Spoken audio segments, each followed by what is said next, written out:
नमस्कार दोस्तों, आप देख रहे हैं प्रधानमंत्री मोदी के चुनावी रणक्षेत्र बनारस में 2024 के लोकसभा चुनाव को लेकर मचे घमासान पर क्लाउन टाइम्स की विशेष कवरेज। इस वक्त मैं हूं होटल रिगार्ड में, जहां आप देख सकते हैं मेरे ठीक पीछे। मैं क्लाउन टाइम्स के दर्शकों को बताना चाहता हूं कि वाराणसी के होटल रिगार्ड में यूथ इंटरप्रेन्योर्स डायलॉग का आयोजन किया गया, जिसमें केंद्रीय मंत्री पीयूष गोयल ने युवा उद्यमियों के एक एक सवाल का जवाब दिया। कुल मिलाकर ये आयोजन प्रधानमंत्री मोदी के जीत के अंतर को बढ़ाने की कोशिश है।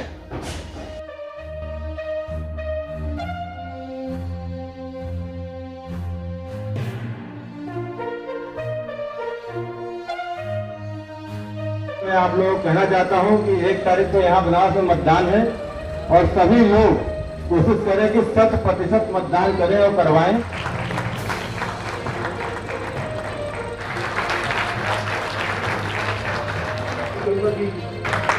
आज के मुख्य अतिथि श्री पीयूष गोयल जी, मंचासीन श्री संजीव सिंह गिल्लू हैं। नए स्टार्टअप और नए आप कह सकते हैं कि जो उद्यमी हैं, उन उद्यमियों के लिए मैं एक ही चीज कहूंगा कि कोविड के पहले का जो फेज था और कोविड के बाद का जो फेज है, इन दोनों में जमीन आसमान का अंतर इन उद्यमियों में झेला है। कि जिंदगी नूर हो जाए, हंसो इतना कि रोना दूर हो जाए, और पाना और खोना तो मुकद्दर की बात है, और माना इतनी शिद्दत से कि ऊपर वाला देने को मंजूर हो जाए। बाधा न बनते हुए मंत्री जी का एक बार इस संत रविदास परिवार में स्वागत करते हुए निवेदन करूंगा, जो भी हमारे प्रश्न है बच्चों के मन में, जो नए उद्यमी हैं और हमारे मंत्री जी, इन दोनों के बीच में एक सेतु का काम मैं कर रहा हूं, लेकिन अब उस बाधा को भी दूर करते हुए सीधे मंत्री जी और ये नए उद्यमी। धन्यवाद। यशस्वी और कीर्तिमान मंत्री श्री जी का कासिम स्वागत करता हूँ। तो भाग्य है कि मैं वैसे तमाम जगह भी मैं जिस तरह से बैठ के हम लोग कर रहे हैं, मैं विशेष तौर पर बुनकर समाज के साथ में बैठा हूँ और उनके साथ संवाद स्थापित करने का पूरा प्रयास कर रहा हूँ। तो मुझे ऐसा लगता है कि बनारस में ऐसी कोई कमी नहीं रह गई है। हर एक बुनकर समाज का एक व्यक्ति, इवन महिलाएं, अभी हम कुछ दिन पहले महिलाओं के साथ मैंने संवाद किया था, ये तो काशी से समाप्त हो रही थी। आज उसका पुनर्जीवन जो हुआ वो हमारे प्रधानमंत्री जी को जाता है, और आज हमारे उत्तर प्रदेश की सरकार ये जनपद एक उत्पाद बनाकर जो आज हम लोगों को लाभ दे रहा है।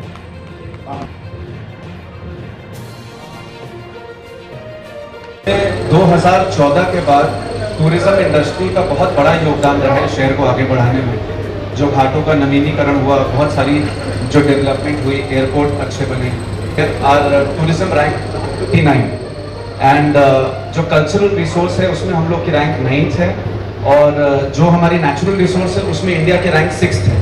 तो कहीं ना कहीं से मुझे ऐसा लगता है कि अगर हम लोग टूरिज्म को और अच्छा ऑर्गेनाइज्ड वे से टूरिज्म हो, so I am sure we can be in the top 5। तो कहीं ना कहीं मुझे लगता है कि सर सरकार उसमें थोड़ा सा और ध्यान दे अपना, तो हम लोग टॉप 5 में पहुंचकर और देश में टूरिज्म को और बहुत बढ़ावा दे सकते हैं। क्योंकि करोड़ लोग हैं, इसलिए डोमेस्टिक पार्ट ऑफ टूरिज्म में वही इतना सरप्राइजिंग होता है कि हमें शायद दूसरों को देखने की आवश्यकता ही नहीं होती।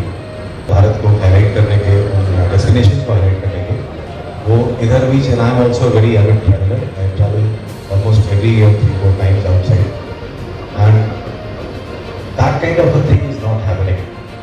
हो सकता है पता नहीं इधर भी मेरा कोविड के कारण ऐसा सस्पेंड हो, लेकिन इससे पहले भी अगर मैं देखूँ तो हम लोग डोमेस्टिक टूरिज्म में ज़्यादा और बहुत ही सरप्राइजिंग है, बहुत जो रिलीजियस टूरिज्म है वो बहुत ज़्यादा सरप्राइजिंग है। लेकिन मुझे लगता है पूरी दुनिया को अगर हम लाना चाहते हैं यहाँ पर, हमें थोड़े अपने प्रयास बाहर और बढ़ा लेंगे।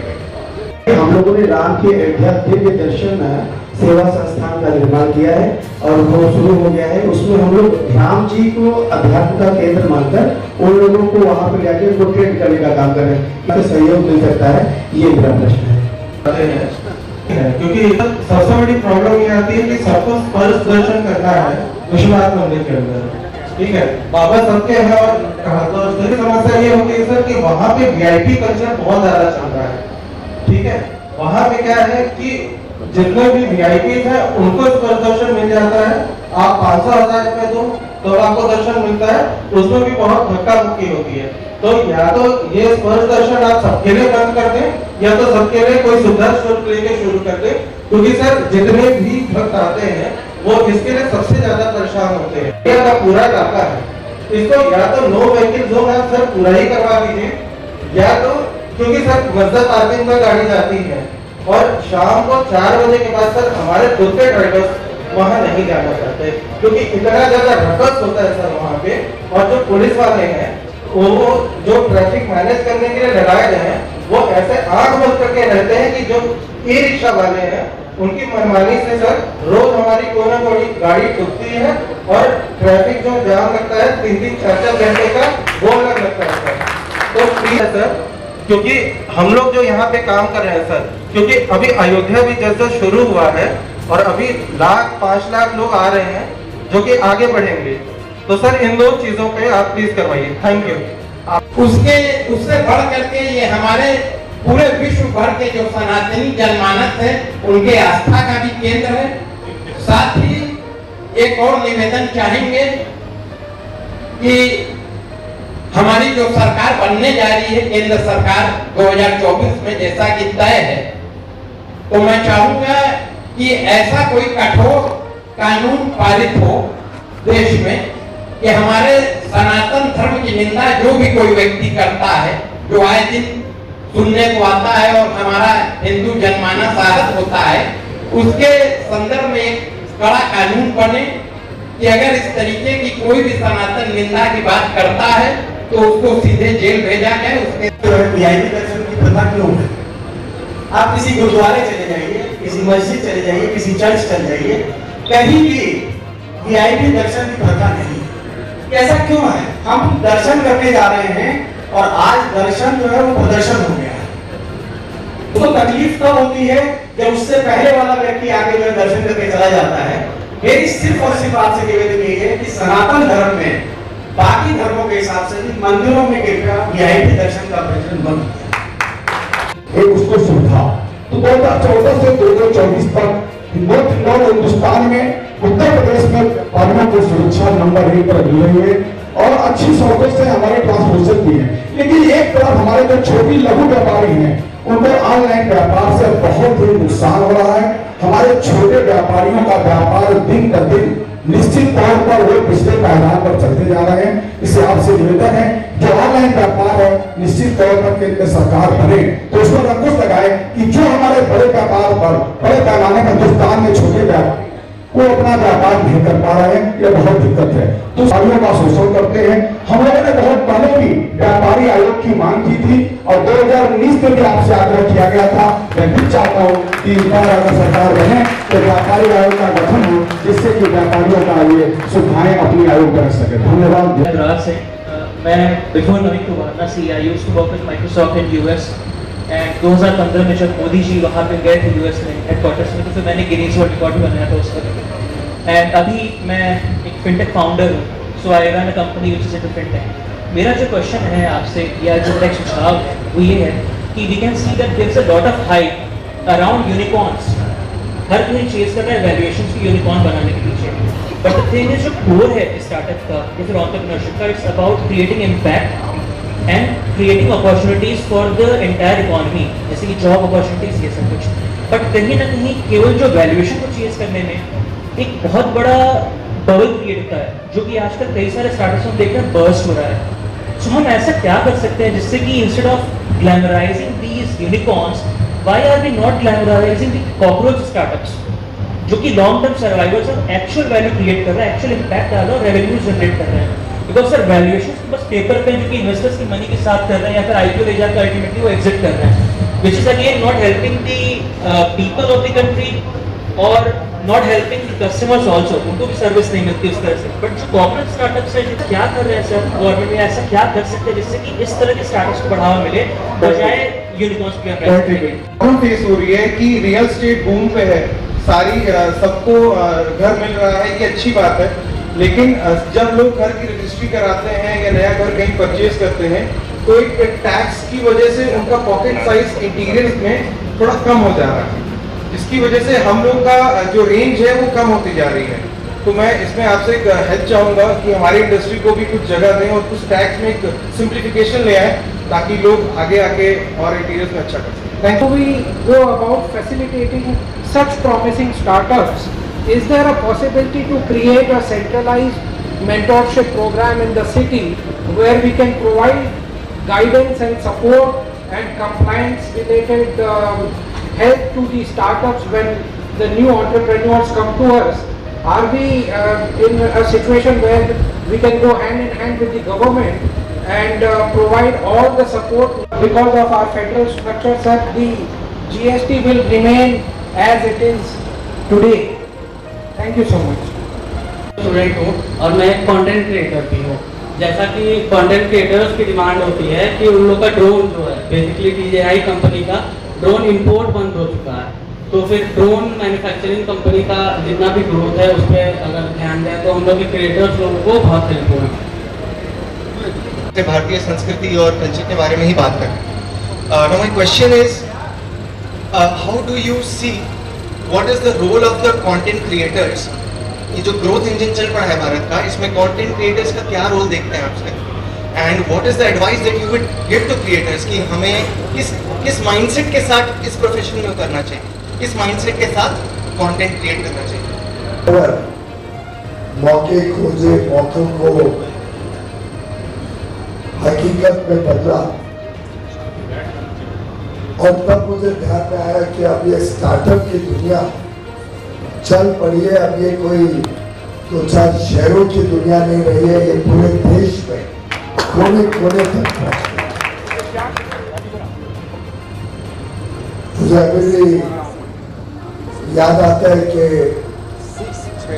उड़ीसा हो, पश्चिम बंगाल हो, उत्तर प्रदेश हो, छत्तीसगढ़ हो, जगहों से जिस प्रकार से नए आइडियाज कई बार हमारे समक्ष पेश होते हैं, कई बार हमें सुनने को मिलते हैं, उससे ये तो स्पष्ट हो गया है कि आगे आने वाले दिनों में हमारे युवा युवती सिर्फ सरकारी नौकरी के पीछे नहीं भागे। अब युवा युवतियों ने पीड़ा उठा लिया है, ये तय कर लिया कि हम अपने जीवन का शिल्पकार खुद बनना चाहते हैं। उधर कुछ लोग होंगे जो अभी भी सरकार में सेवा करना चाहे, उसमें कोई बुरा नहीं, आखिर सरकार भी चलानी है, सरकार में भी अच्छे लोगों की आवश्यकता है। लेकिन बड़ी छलांग कोई लगाना चाहे, अपने आइडिया से बड़े काम करना चाहे, तो मुझे लगता है कि ये स्टार्टअप की दुनिया इस प्रकार के अवसर भी प्रदान करती है। मौके बहुत सारे हैं। कई बार प्रधानमंत्री मोदी जी कहते हैं कि लाखों समस्याएं आएंगी, लेकिन लाखों समस्याओं का समाधान करने के भारत के पास करोड़ों दिमाग है। मित्रों, बनारस तो एक विशेष विकास का एक मॉडल हम सबके समक्ष है। याद है 2012-13 में मैं पहली बार वर्षों के बाद बनारस आया। मुझे वो 2013 का बनारस भूलता नहीं। चारों तरफ गंदगी रहती थी, कोई स्वच्छता का कॉन्सेप्ट ही नहीं था बनारस में। सड़कें छोटी छोटी, एयरपोर्ट से शहर आने में मुझे लगता है 1.5 घंटा लगा था सबसे पहले जब मैं आया था,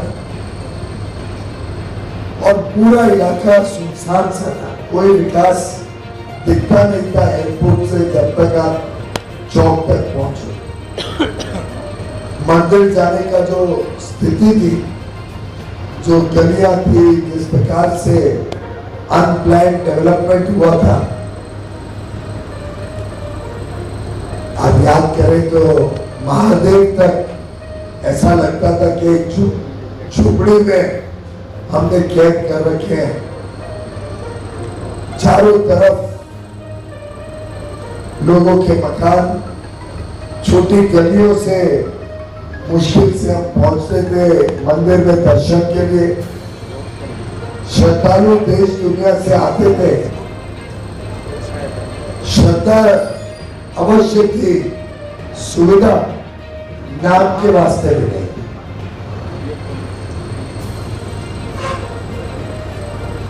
मुझे याद है उन दिनों में बिजली की अवस्था कैसी थी बनारस में। मुझे अभी भी याद आता है कि ट्रैफिक की समस्या कितनी भयंकर थी। आपने अभी विशेष सड़क की बात की है, मैं तो पूरे बनारस का याद करता हूं तो हैरान होता हूं जो कायाकल्प हुआ है बनारस में। तो मौका दिया आपकी सेवा करने का, मौका दिया आपके प्रतिनिधित्व करने का, मौका दिया उत्तर प्रदेश में और बनारस में अमूल चूल परिवर्तन करने का। उसी के फलस्वरूप आज बनारस का ये स्वरूप हर विजिट में जितनी बार मैं बनारस आता हूं मुझे एक नया बनारस देखने को, नया बनारस की अनुभूति आ गया कि गत 2.5 वर्ष जब से मंदिर का कॉरिडोर का काम पूरा हुआ और कॉरिडोर माननीय प्रधानमंत्री जी ने श्रद्धालुओं के लिए खोला, 16 करोड़, नोट करिएगा, 16 करोड़ श्रद्धालु आके मंदिर का दर्शन किए हैं मात्र 2.5 वर्ष। हर काशी के नागरिक के लिए और भारत के 140 करोड़ भारतवासियों के लिए गर्व की बात है कि माननीय प्रधानमंत्री नरेंद्र मोदी जी के अटल प्रयासों से ये जो काशी विश्वनाथ कॉरिडोर बना है, ये सिर्फ देश में पूरी दुनिया की शान आज बन के उभरा है। काशी मंदिर का ये स्वरूप हम सबके लिए बड़े गर्व। तो मुद्रा योजना के तहत आपको फंड्स मिलते हैं, आपको मार्केटिंग करनी है। अभी बात हुई कि छोटे कारोबारियों को ऑनलाइन आने से दिक्कत हुई है। आज स्टार्टअप से हमारी युवा युवती बड़ी बड़ी कंपनियों को टक्कर देने के लिए तैयार हो गए। ओपन नेटवर्क और डिजिटल कॉमर्स ONDC एक प्रयोग सरकार ने सपोर्ट किया है, जिससे छोटे छोटे स्टार्टअप आज अपने आइडियाज को ONDC के नेटवर्क पे डाल सकते हैं। तभी हम समस्या का समाधान करेंगे, मैं आपको पक्का विश्वास दिलाता हूँ। और ऐसा कोई समस्या नहीं जिसमें हमारे युवा युवती नए नए खोज करके नए नए आइडिया से आगे चल के सुविधा ना पहुंचा सके। मेरा मानना है कि काशी की जो संभावनाएं है वो तो अभी बस शुरुआत हुई। प्रधानमंत्री मोदी जी कहते हैं ना, आपने जो 10 वर्ष में अनुभूति की, जो विकास आपने 10 वर्ष में देखा, जो बड़े बड़े फ्लाईओवर्स, जो ओवरहैंगिंग वायर्स को अंडरग्राउंड करके एक मॉडल बनाया गया कि अंडरग्राउंड वायरिंग से बिजली कैसे 24 घंटे मिल सकती है। सड़कों को चौड़ा किया गया, कैसे आज एयरपोर्ट से अंदर आते रहे पूरे रास्ते में कितना कुछ आर्थिक गतिविधियां दिखती है।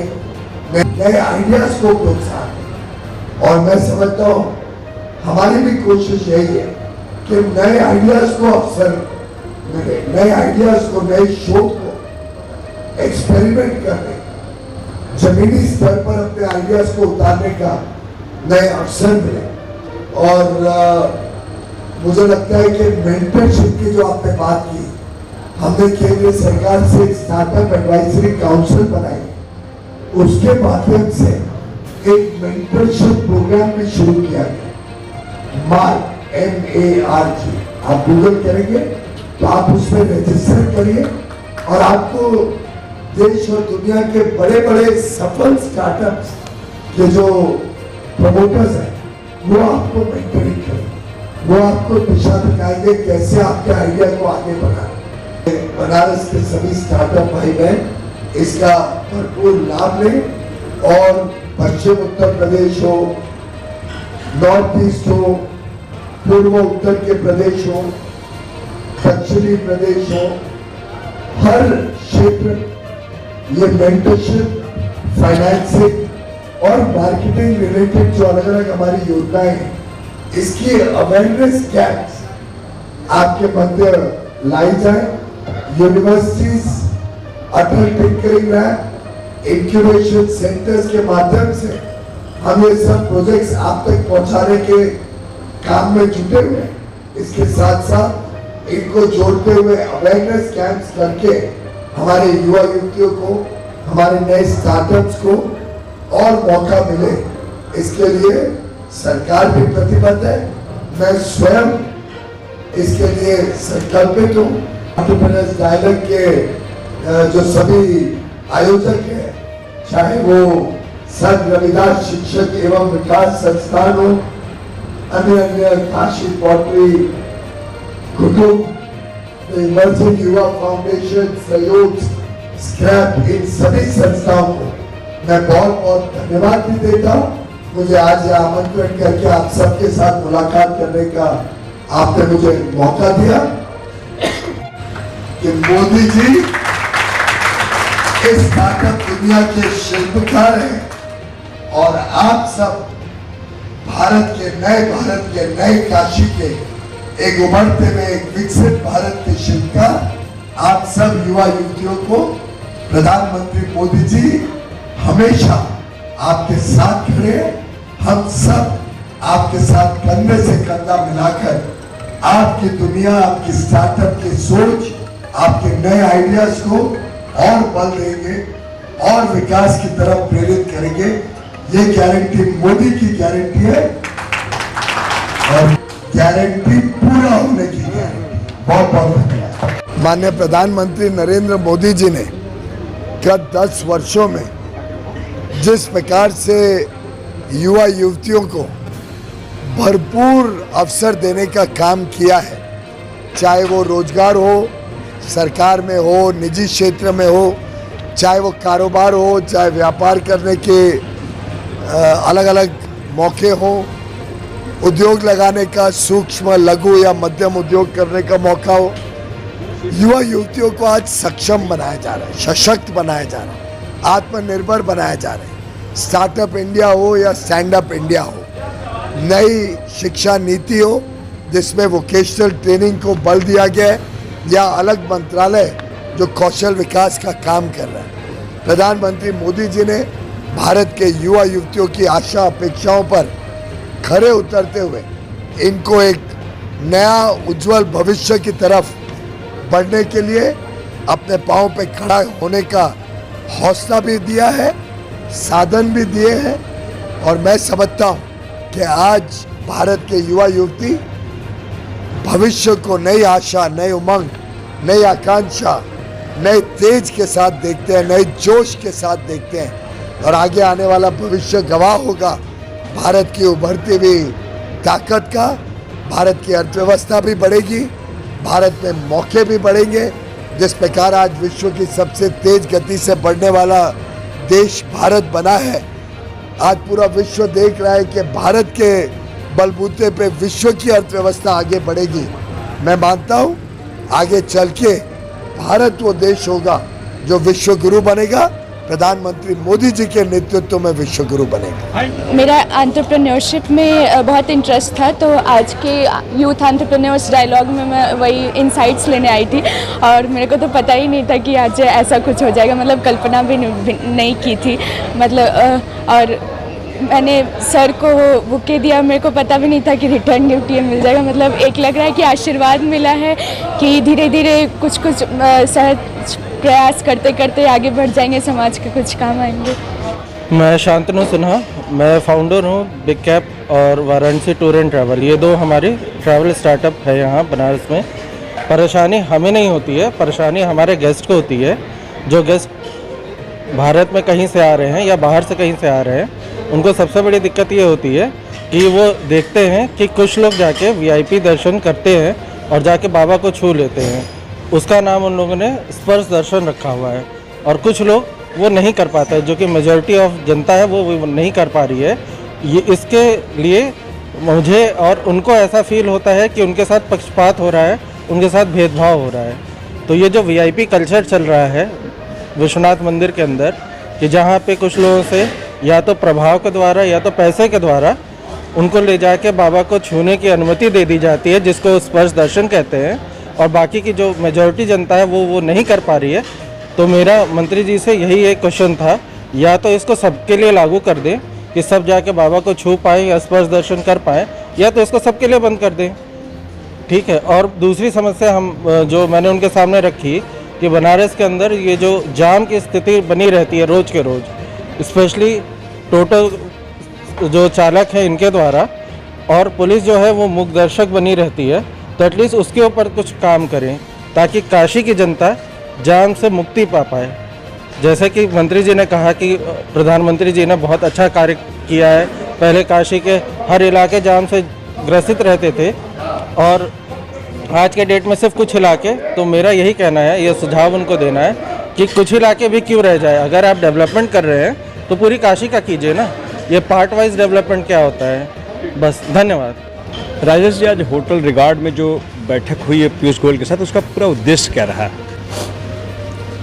देखिए, आने वाले कल के लिए भारत का जो भविष्य है वो भारत का युवा है, और युवा जब उद्यम की ओर अग्रसर हो और उसके सामने कहीं पर भी कोई समस्या हो या कोई परेशानियों का जवाब उसके पास न हो, तो ऐसी स्थिति में अपने बीच वाणिज्य मंत्री को पाकर वो उनसे सीधे संवाद कर सकता है और उनके हल खोज सकता है।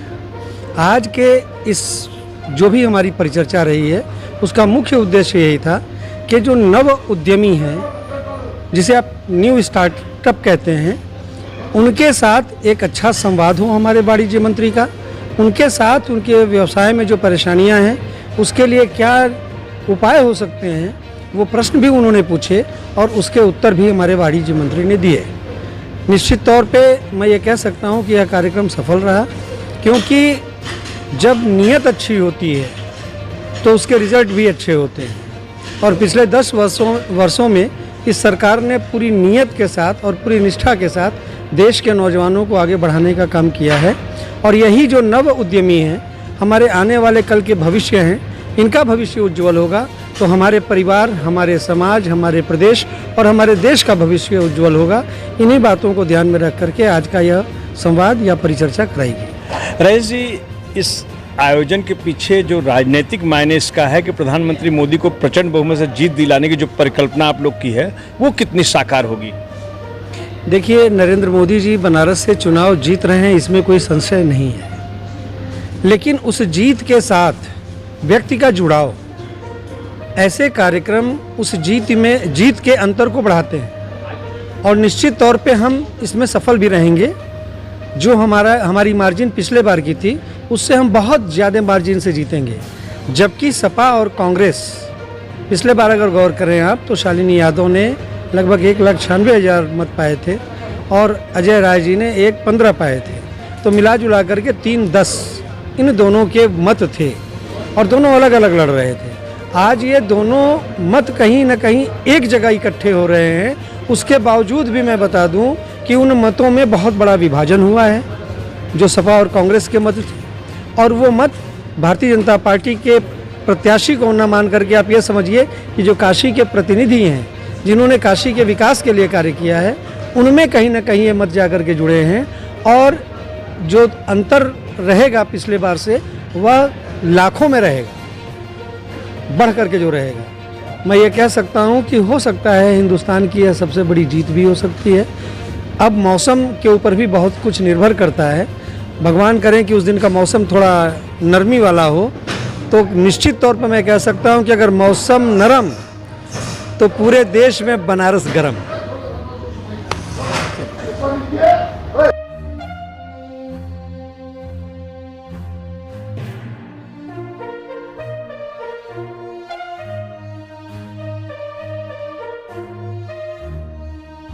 क्लाउन टाइम्स यूट्यूब चैनल की खबरों को आगे भी देखने के लिए चैनल को लाइक करें, सब्सक्राइब करें, बेल आइकन को प्रेस जरूर करें। क्लाउड टाइम्स की खबरों को फेसबुक पेज पर देखने के लिए पेज को लाइक जरूर करें।